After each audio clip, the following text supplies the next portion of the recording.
نحمده ونصلي على رسوله الكريم اما بعد بسم الله الرحمن الرحيم اللهم صل على محمد وعلى آل محمد وبارك وسلم رب اشرح لي صدري ويسر لي امري واحلل عقدة من لساني يفقهوا قولي واجعل لي وزيرا من اهلي آمین یا رب العالمین۔ عزیز طلباء و طالبات، محترم حضرات و خواتین، السلام علیکم ورحمۃ اللہ وبرکاتہ۔ دل فاؤنڈیشن کے زیر اہتمام مطالعہ قرآن حکیم برائے طلباء و طالبات حصہ اول کا آن لائن کورس کا سلسلہ جاری ہے، اور آج ہماری کلاس نمبر ہے 51، کلاس نمبر 51 ہے۔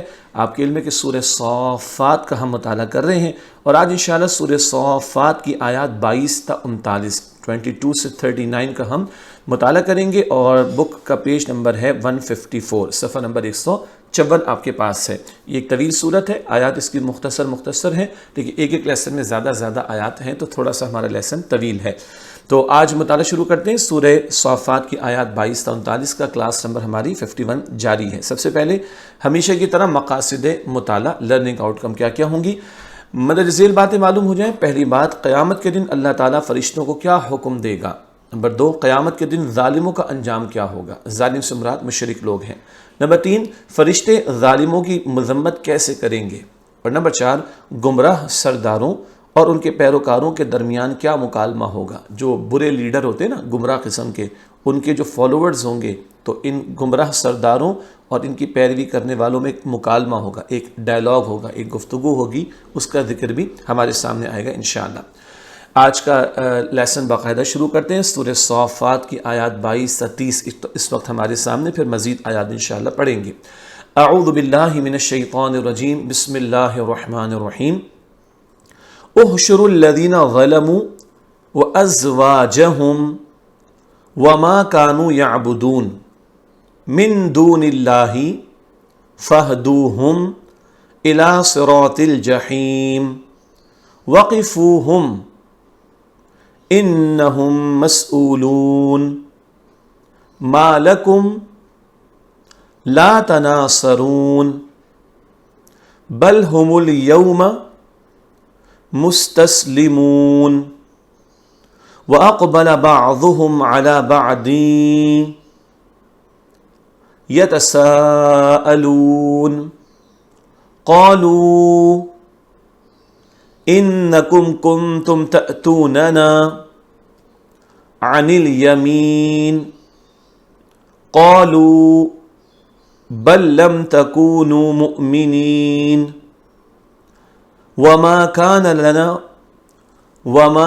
لَنَا عَلَيْكُمْ مِنْ سُلْطَانٍ بَلْ كُنْتُمْ قَوْمًا طَاغِينَ۔ اب آئیے آیات کا ترجمہ کرتے ہیں۔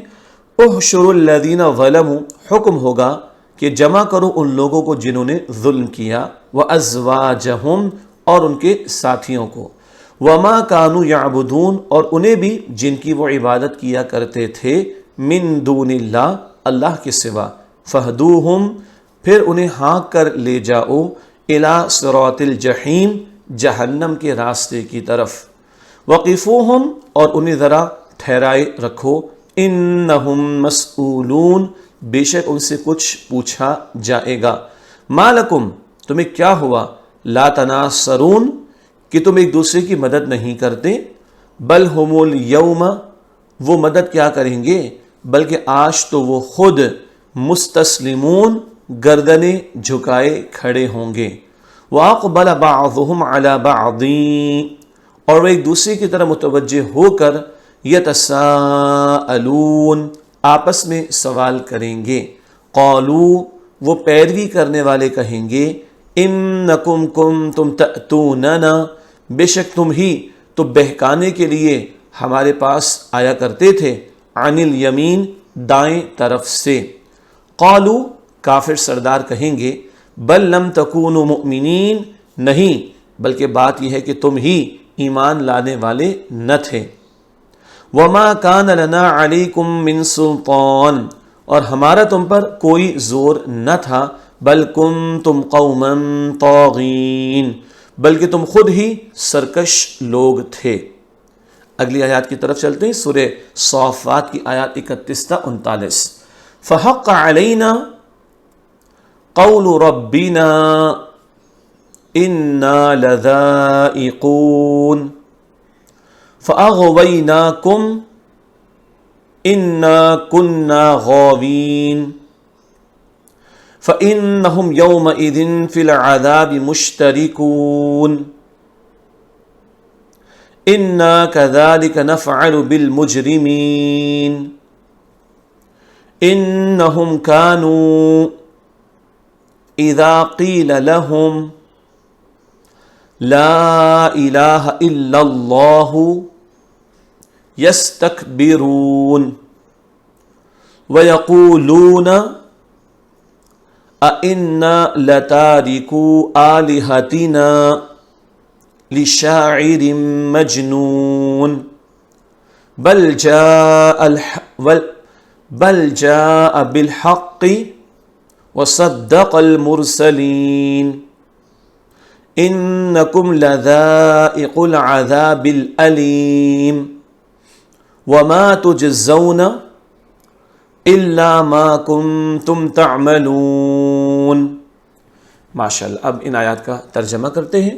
فحق علینا، لہذا ہم پر ثابت ہو گئی، قول ربنا، ہمارے رب کی بات، انا لذائقون، کہ ہم یقیناً عذاب کا مزہ چکھنے والے ہیں۔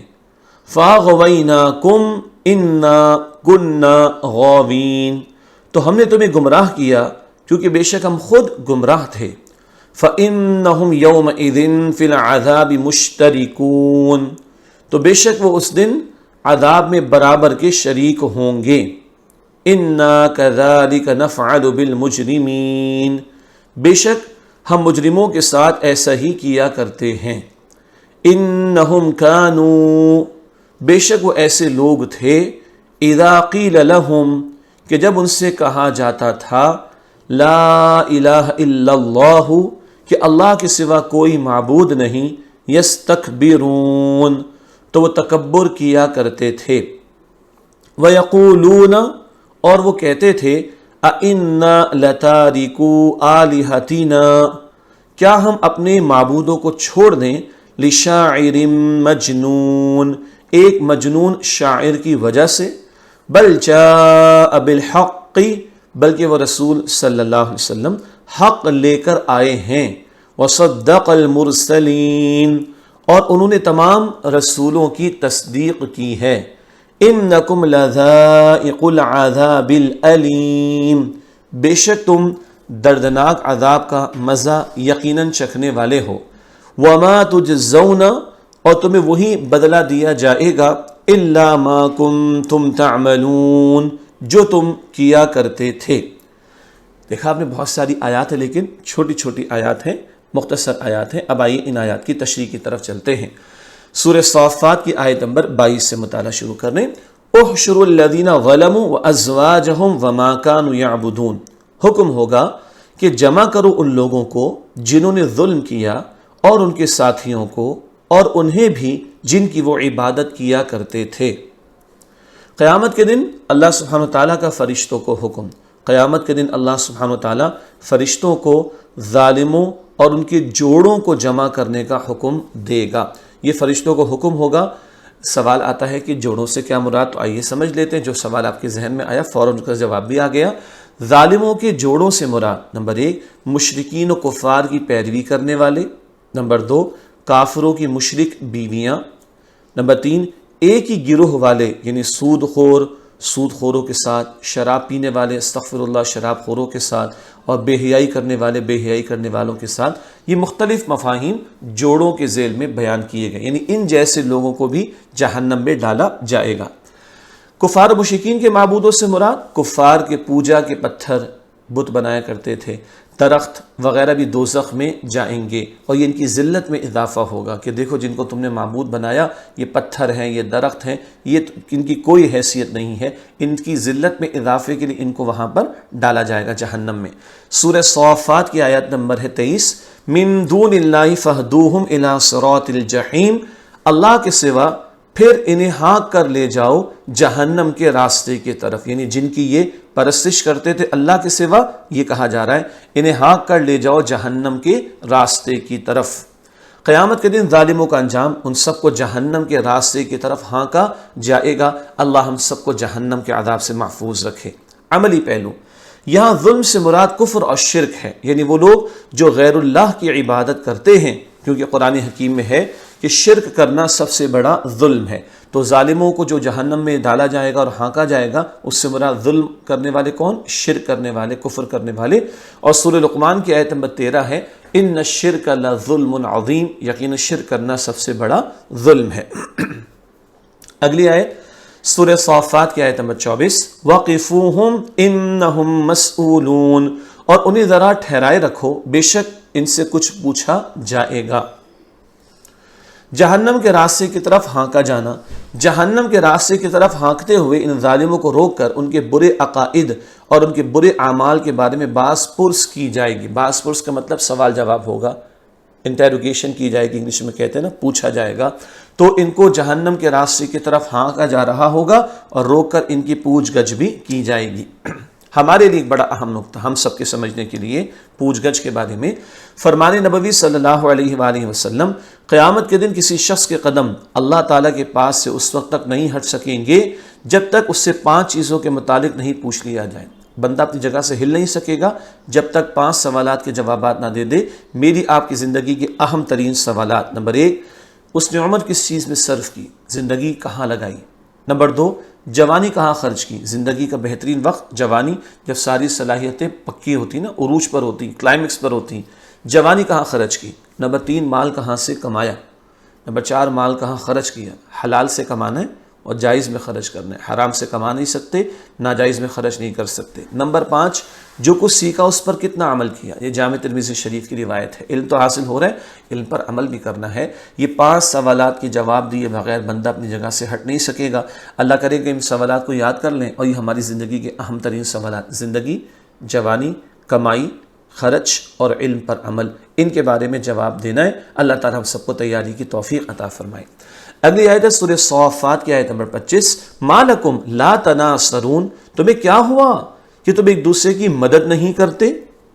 فرشتوں کا ظالموں کی مذمت کرنا۔ فرشتوں سے پوچھیں گے کہ کیا ہو گیا، آج تم ایک دوسرے کی مدد نہیں کرتے؟ دنیا میں تو تمہارا ایک جتھا یعنی ایک ہی گروہ تھا اور تم ایک دوسرے کا بڑا ساتھ دیتے تھے، بڑے بڑے سردار تھے، کافروں کے، مشرکوں کے، ایک دوسرے کا ساتھ دیتے تھے، بڑی قوت تھی۔ آج کیا ہو گیا، ایک دوسرے کا تم ساتھ نہیں دیتے، کوئی کسی کے کام نہیں آ رہا۔ ان کی ذلت میں اضافہ ہو رہا ہوگا ظالموں کی۔ سورہ صافات کی آیت نمبر 26، بل ہم الیوم مستسلمون، وہ مدد کیا کریں گے، بلکہ آج تو وہ خود گردنیں جھکائے کھڑے ہوں گے۔ فرشتوں کی مذمت پر ظالم لوگوں کا طرز عمل، وہ کوئی جواب نہیں دے سکیں گے، وہ بالکل عاجز اور مکمل فرما بردار ہوں گے۔ آج تو گردنیں جھکا دیں گے، دنیا میں بڑے اکڑ کر چلتے تھے، بڑا تکبر کرتے تھے، رسولوں کا مذاق اڑاتے تھے، ایمان والوں کا مذاق اڑاتے تھے، آج گردنیں جھکی ہوں گی، زبان بالکل بند ہوگی، کوئی ان کے پاس بہانہ نہیں ہوگا، یہ پکڑے گئے اور اللہ کے عذاب میں مبتلا ہوں گے۔ سورہ صافات کی آیت نمبر 27، وَأَقْبَلَ بَعْضُهُمْ عَلَى بَعْضٍ يَتَسَاءَلُونَ، اور وہ ایک دوسرے کی طرف متوجہ ہو کر آپس میں سوال کریں گے۔ اب ایک دوسرے سے پوچھ رہے ہیں، سوال ہو رہا ہے۔ مکالمے کا ذکر، مکالمہ گفتگو کو کہتے ہیں، ڈائلاگ کو کہتے ہیں، 2 افراد آپس میں بات کریں تو اس کو مکالمہ، گفتگو، ڈائلاگ کہا جاتا ہے۔ گمراہ اور دنیا دار سرداروں اور کارکنوں کے باہم مکالمے کا بیان ہے۔ کارکن جو ان کی مانتے تھے، ان کے پیچھے چلتے تھے، ان کی پیروی کرتے تھے۔ مراد مشرکین کا ان کے سرداروں سے باہم مکالمہ کرنا ہے، یعنی گمراہ لوگ اور انہیں گمراہ کرنے والے ایک دوسرے سے مخاطب ہو کر ایک دوسرے پر گمراہی کی ذمہ داری ڈالیں گے۔ نیچے والے کہیں گے جو پیچھے چلنے والے تھے، تم نے مروا دیا، تم نے ہمیں بری راہ پر لگا دیا، تمہاری وجہ سے ہم پھنس گئے، ہم جہنم میں آ گئے، استغفر اللہ۔ یہ ان کی حسرت ہوگی اور یہ ایک دوسرے پر الزام ڈال رہے ہوں گے کہ تم نے ہمیں گمراہ کر ڈالا۔ اگلی آیت سورہ صافات کی آیت نمبر 28، قالوا انکم کنتم تأتوننا عن الیمین، وہ پیروی کرنے والے کہیں گے بے شک تم ہی تو بہکانے کے لیے ہمارے پاس آیا کرتے تھے دائیں طرف سے۔ پیروی کرنے والے سرداروں سے کہیں گے تم ہمارے پاس دائیں طرف سے آیا کرتے تھے۔ یمین کا لفظ یہاں پر آیا ہے، اس پر ابھی بات ہوگی انشاءاللہ۔ مشرکین کا اپنے سرداروں سے شکوہ، وہ کہیں گے ہم نے تمہیں گمراہ کیا، تم پر ہم خوب وہ کہیں گے ہمیں تم نے گمراہ کیا. یہ پیروی کرنے والے اپنے مشرک سرداروں سے کیا کہیں گے؟ تم نے ہمیں گمراہ کیا، تم ہم پر خوب زور ڈال کر ہمیں گمراہ کرنے کی کوشش کیا کرتے تھے. ظالم لوگ تو جابر بن جاتے ہیں نا، ظلم کرتے ہیں، تو یہ نیچے والے کہیں گے تم نے بڑا زور ڈالا ہم پر اور تم نے ہمیں گمراہ کر ڈالا. عملی بات، الیمین یہ عربی کا لفظ ہے نا، قرآن نے استعمال کیا، یہ کئی مفاہیم میں آتا ہے، مفہوم کی جمع مفاہیم. الیمین کا معنی قسم بھی ہے، دایاں ہاتھ بھی اور دائیں جانب بھی، بالیمین رائٹ سائڈ کو کہتے ہیں. ٹھیک ہے، تو یہ قسم کے لیے بھی استعمال ہوتا ہے، دائیں ہاتھ کے لیے بھی اور دائیں جانب کے لیے بھی. ایک مفہوم ہم آپ کے سامنے رکھ رہے ہیں. اگر اس کا معنی دایاں ہاتھ لیا جائے تو اس سے مراد قوت و طاقت ہوگی. مطلب یہ ہوگا کہ تم زور اور قوت دکھلا کر ہمیں مرعوب کرتے تھے، روب میں ڈالنے کی کوشش کرتے تھے.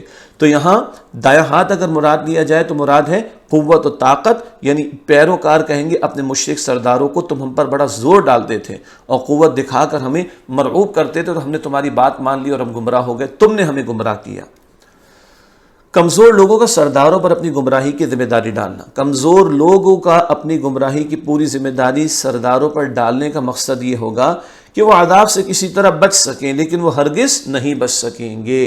یہ چاہیں گے ان پر الزام ڈالے، ان کو بچا لیا جائے، ایسا نہیں ہوگا.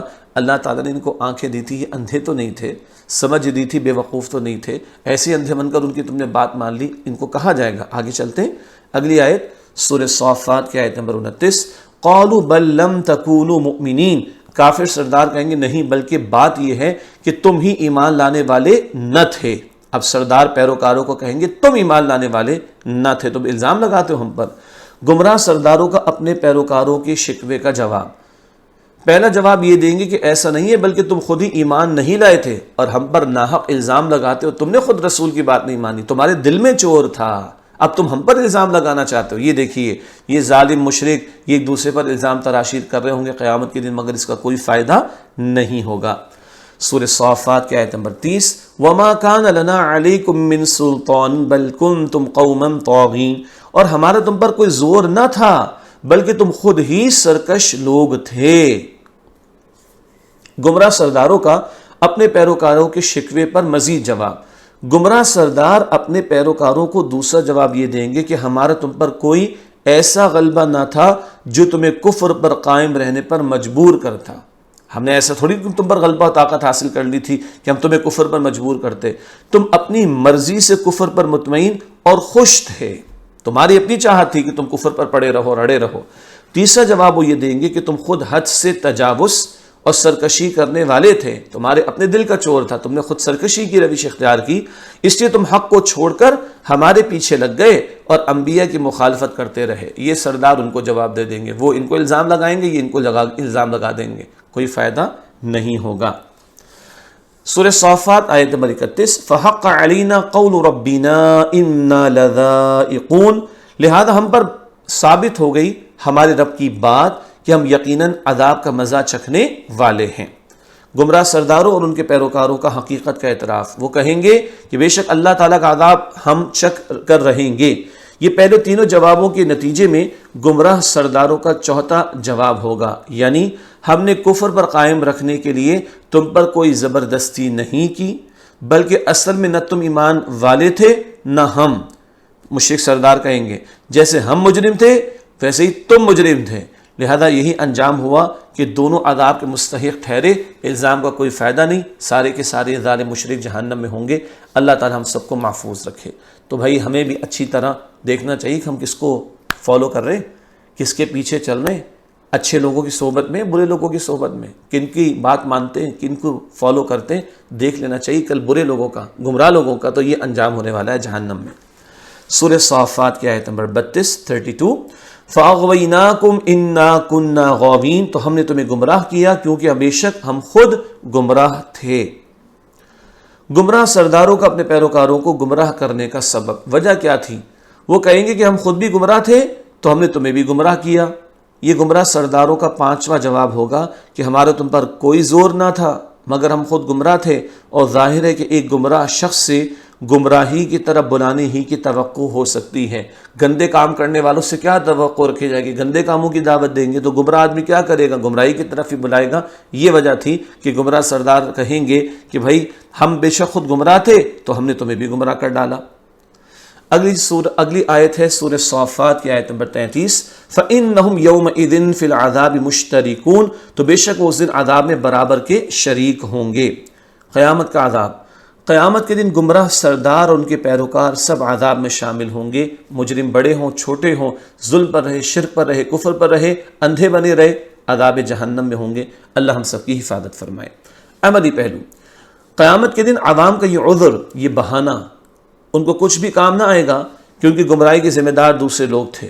کیوں کہ اللہ تعالیٰ نے ہر شخص کو اتنی عقل دی ہے کہ وہ حق اور باطل کے درمیان فرق اور امتیاز کر سکے، خاص کر ایسی صورت میں جبکہ باطل کے مقابلے میں حق کی دعوت دینے والے بھی موجود ہوں۔ یہ گمراہ سرداروں کو برا بھلا کہہ رہے ہیں، تمہیں بھی تو اللہ نے عقل دی تھی، پھر پیغمبر بھی تو تھے جو اللہ کی طرف بلاتے تھے، تم نے پیغمبر کی بات نہیں مانی، گمراہ لوگوں کی بات مانی، تمہارے اپنے دل کا چور تھا، تمہارا اپنا قصور تھا۔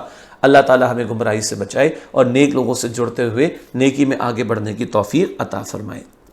اگلی آیت ہے سورہ صافات کی آیت نمبر 34 اِنَّا كَذَلِكَ نَفْعَلُ بِالْمُجْرِمِينَ، بے شک ہم مجرموں کے ساتھ ایسا ہی کیا کرتے ہیں۔ قیامت کے دن برا انجام، قیامت کے دن مجرموں کا برا انجام ہوگا، بہت ذلت آمیز ان کو عذاب دیا جائے گا، بہت برا ان کا ٹھکانہ ہوگا جہنم میں۔ اللہ ہم سب کی حفاظت فرمائے۔ مجرموں سے مراد کفار اور مشرکین ہیں، جیسے کہ پہلے بھی ذکر آتا رہا۔ اگلی آیت ہے سورہ صافات کی آیت نمبر 35، اِنَّهُمْ كَانُوا اِذَا قِيلَ لَهُمْ لَا إِلَهَ إِلَّا اللَّهُ يَسْتَكْبِرُونَ، بے شک وہ ایسے لوگ تھے کہ جب ان سے کہا جاتا تھا کہ اللہ کے سوا کوئی معبود نہیں تو وہ تکبر کیا کرتے تھے۔ اللہ کے عذاب کا سبب توحید کا انکار کرنا، یعنی کچھ کفار و مشرکین کو پتھر کے سامنے جھکنے میں عار نہیں آتی تھی۔ عار کا مطلب جھجک، شرم محسوس کرنا، حیا محسوس کرنا، ہیزیٹیشن ہونا۔ تو کفار و مشرکین کو پتھر کے سامنے جھکنے میں عار نہیں آتی تھی، بلکہ وہ رب العالمین کی وحدانیت کا اقرار کرنے میں اس لیے تکبر کرتے تھے کہ رسول اللہ صلی اللہ علیہ وسلم کے کہنے پر وہ کلمہ توحید کا اقرار کیوں کرے، ان کی بات کیوں مانے۔ مشرکین کے سردار کہتے تھے نا، اللہ کسی سردار کو رسول بنا دیتا، ان کو جو یتیم تھے ان کو بنا دیا معاذ اللہ۔ تو ان کو اس میں بات مسئلہ تھا کہ رسول اللہ کے کہنے پر توحید کو کیوں اختیار کر لیں، یہ ان کی ہٹ دھرمی اور تکبر کا بیان۔ اگلی آیت سورہ صافات کی آیت نمبر 36، وَيَقُولُونَ أَإِنَّا لَتَارِكُو آلِهَتِنَا لِشَاعِرٍ مَجْنُونٍ، اور وہ کہتے تھے کہ کیا ہم اپنے معبودوں کو چھوڑ دیں ایک مجنون شاعر کی وجہ سے، معاذ اللہ۔ یہ انہوں نے نبی پاک علیہ السلام کے تعلق سے بد کلامی کی مشرکین نے۔ مشرکین کے عذاب جہنم کی وجہ کا بیان، کیوں جہنم میں ڈالے جائیں گے؟ مشرکین رسول اللہ صلی اللہ علیہ وسلم کی شان میں گستاخی کرتے، آپ صلی اللہ علیہ وسلم کو معاذ اللہ شاعر یا مجنون کہتے۔ اس گستاخی کی سزا کیا ہے؟ ان کو جہنم میں ڈالا جائے گا۔ اللہ اکبر۔ علمی بات، کفار و مشرکین رسول اللہ صلی اللہ علیہ وسلم کا کہا ماننے سے تکبر محسوس کرتے تھے، وہ اپنے آپ کو نبی صلی اللہ علیہ وسلم کے مقابلے میں عاجز اور کمتر پاتے تھے۔ اس احساس کمتری، حقارت اور حسد کی وجہ سے وہ جذبہ انتقام سے لبریز رہتے تھے۔ حضور کا کردار تو بہت پاکیزہ تھا، حضور علیہ السلام کو انہوں نے صادق اور امین مانا تھا۔ اب ان کو سمجھ تو آتی نہیں تھی مشرکین کو کہ ان کی مخالفت کرے تو کیسے کریں، کبھی شاعر کہتے، کبھی مجنون کہتے، کبھی جادوگر کہتے۔ ان کے پاس کچھ تھا ہی نہیں کہ کیسے ان کی مخالفت کرے۔ یہ اندر ہی اندر اپنے احساس کمتری کے اندر مبتلا ہو کر جذبہ انتقام میں آ کر اس طرح کی باتیں کہا کرتے تھے۔ چنانچہ رسول اللہ صلی اللہ علیہ وسلم نے جو کلام پیش فرمایا اسے شعر، اور خود رسول اللہ علیہ السلام کو شاعر اور مجنون کہنا معاذ اللہ، اس احساس حقارت و کمتری کا انتقامی حربہ تھا۔ یہ جو ان کا احساس تھا نا کمتری کا، کہ اتنے عظیم کردار کے حامل نبی علیہ السلام، ان کے سامنے تو ان لوگوں کو حیثیت ہی نہیں تھی۔ اب یہ جو احساس ہے نا اندر کمتری کا، اس کا یہ انتقامی حربہ تھا، یہ انتقامی کارروائی کرتے تھے، ورنہ وہ بہترین طریقے سے جانتے تھے نہ یہ کلام شعر ہے اور نہ یہ رسول مجنون ہے، صادق اور امین۔ ان کا کردار تو اتنا عظیم ہے، مجنون لوگوں کا ایسا کردار ہوتا ہے، اور یہ کلام تو اتنا عظیم ہے کہ بڑے بڑے شاعر ان کے موجود ہیں، مگر یہ قرآن کی ایک صورت جیسی بھی صورت پیش نہیں کر سکتے۔ جی طلباء و طالبات، اب ماشاءاللہ آپ دیکھ رہے ہیں نا باتیں بڑھ رہی ہیں ماشاءاللہ، تو ہمارا ذہن بھی اور کھلے گا اور وسیع ہوگا، ہم اور قرآن کو سمجھیں گے انشاءاللہ تعالی۔ تھوڑا تھوڑا جہاں مشکل لگے آپ ویڈیو دوبارہ تھوڑا سا ریوائنڈ کر کے دیکھ لیجئے گا تو آپ کو اور سمجھ آئے گی انشاءاللہ تعالی۔ اور جو حضرات و خواتین ماشاءاللہ وہ تو اچھی طرح سمجھ ہی رہے ہیں، ٹیچرز کو بھی فائدہ ہو رہا ہے اور آئندہ بھی ہوگا، ہمیں اللہ کی ذات سے پورا یقین ہے الحمدللہ۔ سورہ صافات کی آیت نمبر 37 بل جاء بالحق وصدق المرسلین، بلکہ وہ رسول صلی اللہ علیہ وسلم حق لے کر آئے ہیں اور انہوں نے تمام رسولوں کی تصدیق کی ہے۔ مشرکین کے آپ صلی اللہ علیہ وسلم پر لگائے گئے الزامات کا اللہ تعالیٰ کی طرف سے جواب، اللہ تعالیٰ نے ان تمام الزامات کو اللہ تعالیٰ نے ان تمام الزامات کو رد فرما دے گا، اور اللہ نے رد فرما دیا ان تمام کے تمام الزامات کو۔ نبی کریم صلی اللہ علیہ وسلم کی شان کا بیان اللہ نے عطا فرمایا، آپ صلی اللہ علیہ وآلہ وسلم دین حق کو لانے والے ہیں اور تمام رسولوں کی تصدیق فرمانے والے ہیں۔ پچھلے رسولوں کے بعد اب آپ آخری رسول کے طور پر آئے، پچھلی تمام کتابوں رسولوں کی آپ نے تصدیق کی، اور اب قرآن اور آپ کی تعلیمات کی روشنی میں آخری حق کلام بھی آ چکا اور دین مکمل بھی آپ صلی اللہ علیہ وسلم پر ہو چکا۔ سورہ صافات کی آیت نمبر 38 انکم لذائق العذاب الالیم، بے شک تم دردناک عذاب کا مزہ چکھنے والے ہو۔ مشرکین سے ہی کلام ہو رہا ہے۔ منکرین رسالت کو وعید، رسالت کے انکار کرنے والوں کو وعید یعنی ڈراوا، وارننگ۔ اللہ سبحانہ وتعالیٰ نے منکرین رسالت اور گستاخ لوگوں کو دردناک عذاب کی وعید سنائی ہے، ڈراوا سنایا ہے۔ آخری آیت ہے سورہ صافات کی آیت نمبر 39 وَمَا تُجْزَوْنَ إِلَّا مَا كُنْتُمْ تَعْمَلُونَ، اور تمہیں وہی بدلہ دیا جائے گا جو تم کیا کرتے تھے۔ یہ آخری آیت ہے، اس کی تشریح میں ایک ہی نقطہ آپ کے سامنے۔ قیامت کے دن مجرموں کے ساتھ معاملہ، قیامت کے دن مجرموں کو برے اعمال کی سزا دی جائے گی، وہ جو دنیا میں کیا کرتے تھے، ان گستاخیوں کی سزا دی جائے گی، شرک کی سزا دی جائے گی۔ اللہ تعالی ہمیں ہر طرح کے جرم سے، گناہ سے محفوظ رکھے اور اللہ اپنی رحمت سے ہم سب کو نوازے۔ انشاءاللہ اگلی کلاس میں آپ سے پھر ملاقات ہوتی ہے۔ السلام علیکم ورحمۃ اللہ وبرکاتہ۔